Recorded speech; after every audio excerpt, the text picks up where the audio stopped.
자, 이번엔 미국 증시 핫한 이슈들 그리고 핫한 종목들 체크해보는 굿모닝 라이브 시간입니다.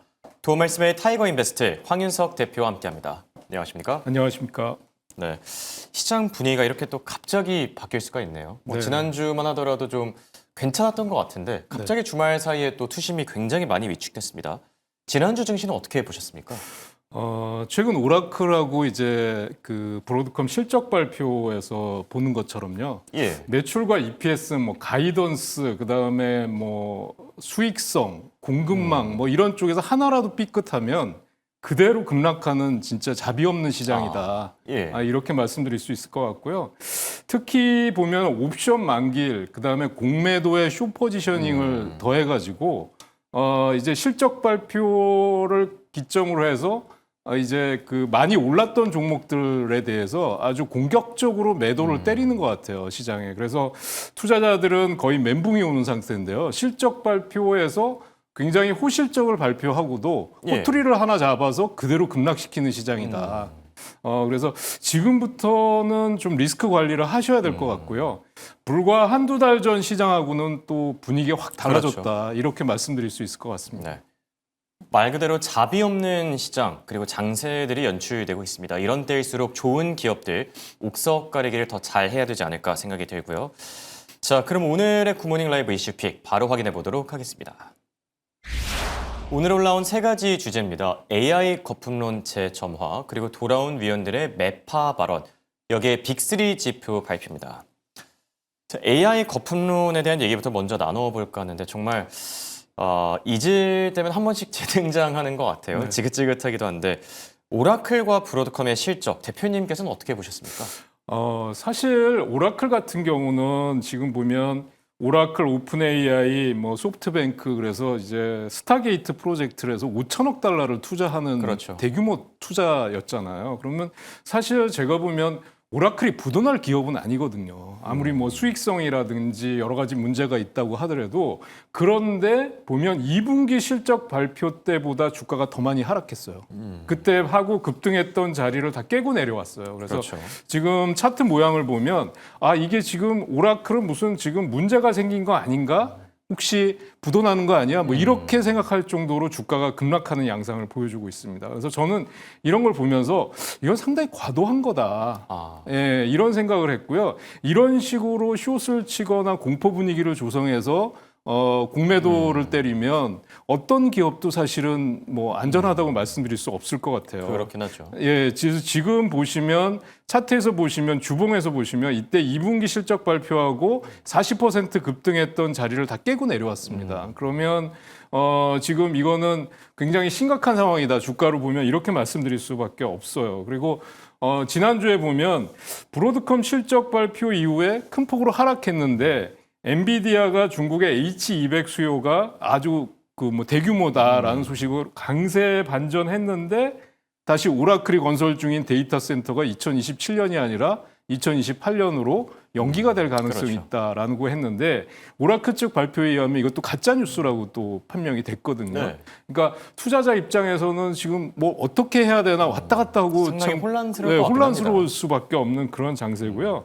지금 보면은 AI 인프라 쪽에 자금 조달과 수익성 확보가 예상보다 험난하다. 이런 분위기로 공포를 조성하는데 그 중에 하나 또 급락했던 종목이 펌이라는 기업이 있었어요. 네. 이게 33% 넘게 급락을 했는데 이게 뭐냐면 그 AI 데이터 센터 전력망 기업인데요. 이 차트를 한번 보시면 주봉상으로 지금 이런 자리에서 저점을 깨고 내려가고 있어요. 예, 그런데 지금 이게 왜 그러냐 하면 지금 보시면 이 그 텍사스 프로젝트 마타도의 핵심 잠재 고객이 건설비 1억 5천만 달러 지원 약속을 철회했다라는 소식 때문에 급락을 했는데 이 기업 자체가 매출이 전혀 없는 기업이에요.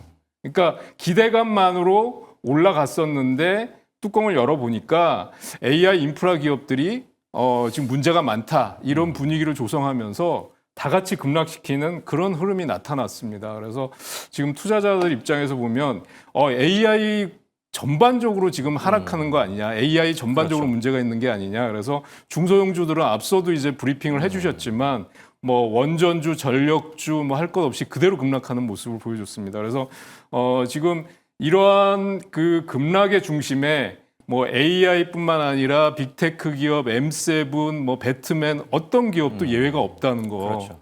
거를 보여줬기 때문에 투자자분들께서는 지금 오늘 시장에서는 제가 볼 때 하락한 것의 절반 이상을 되돌리지 않는다 그러면 이제는 뭐 많이 빠졌다고 해서 들어가기는 좀 망설여진다 이렇게 말씀드릴 수밖에 없을 것 같습니다. 네. 대표님 그리고 브로드컴 쪽 상황이 궁금하기도 한데요. 이게 네. 지난주에 AI 산업 마진 문제를 또 지적을 했잖아요. 그러니까 뭐 AI 산업이 생각보다 좀 돈이 안 될 수 있다. 네. 브로드컴은 괜찮은 게 맞을까요? 근데 사실 저는 보면서 AI 수주 잔고와 마진 우려 때문에 하락했는데 이 어닝콜 전망치가 사실은 그 도화선이 됐다고 생각해요. 그래서 실적은 제가 볼 때 이 실적을 갖고 문제를 그러니까 삼는다 그러면 11%까지 폭락할 일이냐 이런 게 좀 저는 투자자들의 이게 참 이해가 안 궁금증이거든요. 가는 부분이에요. 그러니까 이게 왜 그러냐면 앞서도 말씀드렸지만 옵션 만기일 쪽에 그 다음에 공매도를 걸어놓고 이제 공포 분위기 조성해서 숏을 때리면 논란 투자자들이 그대로 투매가 나오는 해서 이제 정말 악순환이 반복되는 것 같은데요. 그럼 대표님이 보시기에도 좀 과한 면이 있나 보네요. 네, 그렇습니다. 지금 보면은 매출액 쪽을 한번 보면은요, 지금 뭐 180억 1,500만 달러 뭐 그래서 예상치 상회했고 28% 급증한 걸로 나왔고요. 그 다음에 또 뭐 영업이익도 62% 급증한 걸로 나왔는데요. 지금 단기 순이익은 96%, 주당 순이익은 95%. 그러니까 더 이상 뭐 말할 수 없을 정도로 실적이 잘 나왔거든요. 영업이익률이 41%에 예. 달합니다. 그러니까 이게 컨퍼런스 콜에서 얘기했던 그거 하나 때문에 이대로 급락한다 그러면 저는 참 이해할 수 없는 부분인 것 같아요. 그래서 너무 과도하다라는 신경이고요. 지금 같은 경우에 만약에 브로드컴 같은 경우도 11%나 넘게 급락을 했는데 오늘 장에서 회복을 절반 못하면, 이상은 회복을 해야 돼요. 그러니까 저는 만약에 그 과도하다고 했더라도 3에서 5% 정도 하락을 한다 그러면 이거는 이해할 수 있지만 이건 두 자릿수 급락이다. 이거는 사실 이해하기 어려운 부분이다. 이렇게 말씀드릴 수 있겠고요. 네. 그 CEO와 CFO가 얘기를 했습니다만 그 뭐 지금 그 AI 매출에 대해서 목표가 계속 변하고 있다. 그다음에 AI 제품 판매 감소로 인해서 1분기 총 마진율이 1% 정도 하락 예상이다. 뭐 이런 얘기들을 했었는데 예, 그렇죠. 그게 전체적으로 지금 이 주가에 영향을 줄 만한 그런 내용은 아니라고 생각합니다. 그래서 과도한 부분이 있었다. 네. 예, 그래서 지금 오늘은 저는 좀 조심스럽지만 되돌림 반등이 좀 강하게 나올 것으로 네. 기대를 하고 있습니다. 네. 자, 브로드컴과 오라클에 대한 얘기로 포문을 열어봤고요. 그리고 FOMC를 마치고 돌아온 연준 위원들의 발언을 저희가 좀 뜯어볼까 하는데 지금 매파 발언을 계속 내놓고 있거든요. 특별한 이유라도 있을까요? 그러니까 사실 그동안의 포지셔닝을 본다고 하면 그 연준 위원들 같은 경우는 지금 사실은 그 여러 총재들, 그러니까 연준 대부분의 총재들은 예.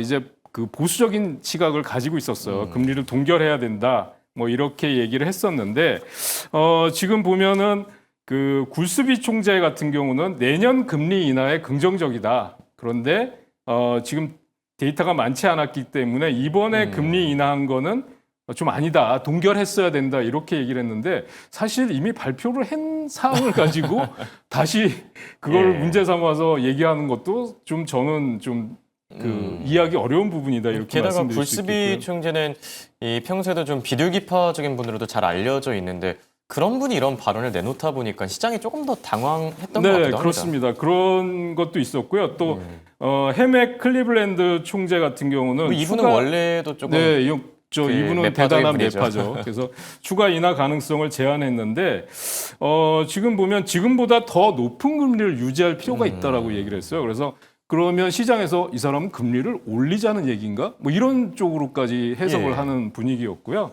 그 다음에 슈미드 캔자스시티 연은 총재도 물가가 여전히 너무 높다. 그래서 금리를 동결해야 된다라고 언급을 했습니다.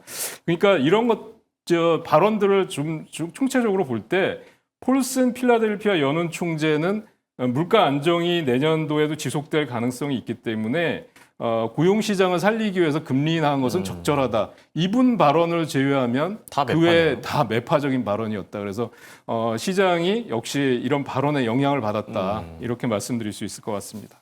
안 그래도 지금 오라클과 브로드컴 때문에 투자 심리가 많이 위축됐었는데 이렇게 매파 발언들까지 나오다 보니까 시장이 더 움츠러든 게 아닌가 생각이 들기도 하고요.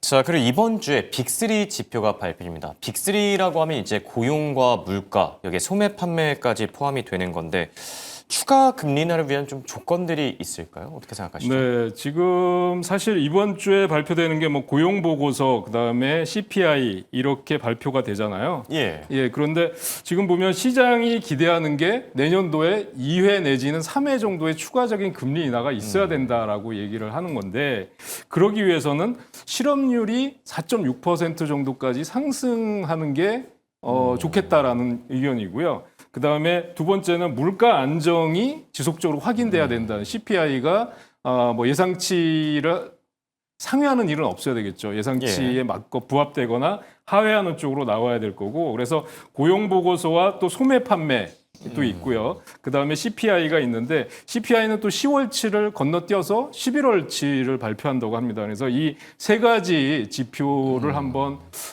좀 면밀히 확인하실 필요가 있다라고 생각이 되고요. 그 밖에 이제 마이크론 실적 발표가 있는데, 역시 반도체 슈퍼사이클이 지속될 수 있는지에 대한 중요한 변수가 될 걸로 예상을 하고 있습니다. 네.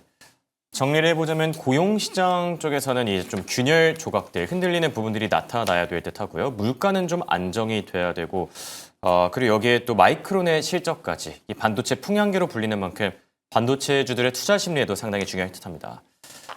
그리고 저희가 테슬라에 대한 얘기도 같이 나눠볼까 하는데요.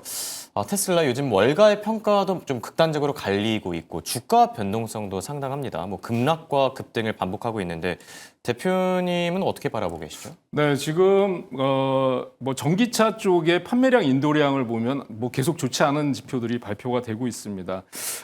지금 뭐 11월 미국 판매량이 39,800대로 밝혀지면서 이제 3년 내 최저치를 기록할 것이다, 이렇게 얘기가 나왔고요. 또 중국에서는 중국 기업들과의 경쟁 문제로 인해서, 또 유럽에서는 머스크의 극우 정치 발언, 그다음에 EU 해산 발언, 이런 정치적인 문제, 또 미국에서는 보조금 폐지와 관련된 문제 때문에 차량 판매가 부진했다라는 게 대체적인 시각이고요.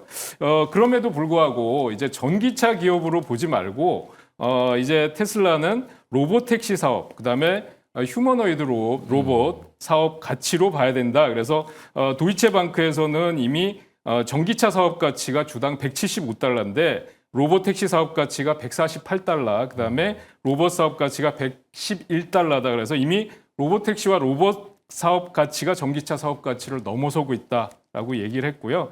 그다음에 일론 머스크가 또 스페이스X를 2026년도에 상장을 추진하고 있다라는 거, 그런 것들이 복합적으로 작용을 하고 있기 때문에 단순히 전기차 기업으로만 보면 안 된다라는 측면이고요. 그렇죠. 차트를 통해서 한번 보시면은 최근에 이런 그 여러 가지 잠재적인 논란들을 딛고 결국 주가가 458달러까지 상승으로 올라가는 올라왔었더라고요. 모습을 보여주고 예. 있습니다. 그래서 목표 주가를 지금 425달러에서 509달러까지, 뭐 심지어는 GLG 리서치 같은 경우는 19달러를 제시하기도 했어요.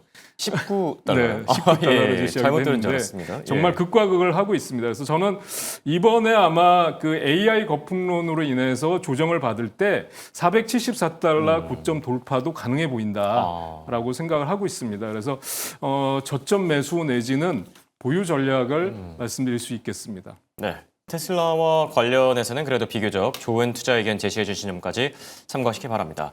지금까지 도움 말씀의 타이거 인베스트 황윤석 대표와 함께했습니다. 네, 고맙습니다.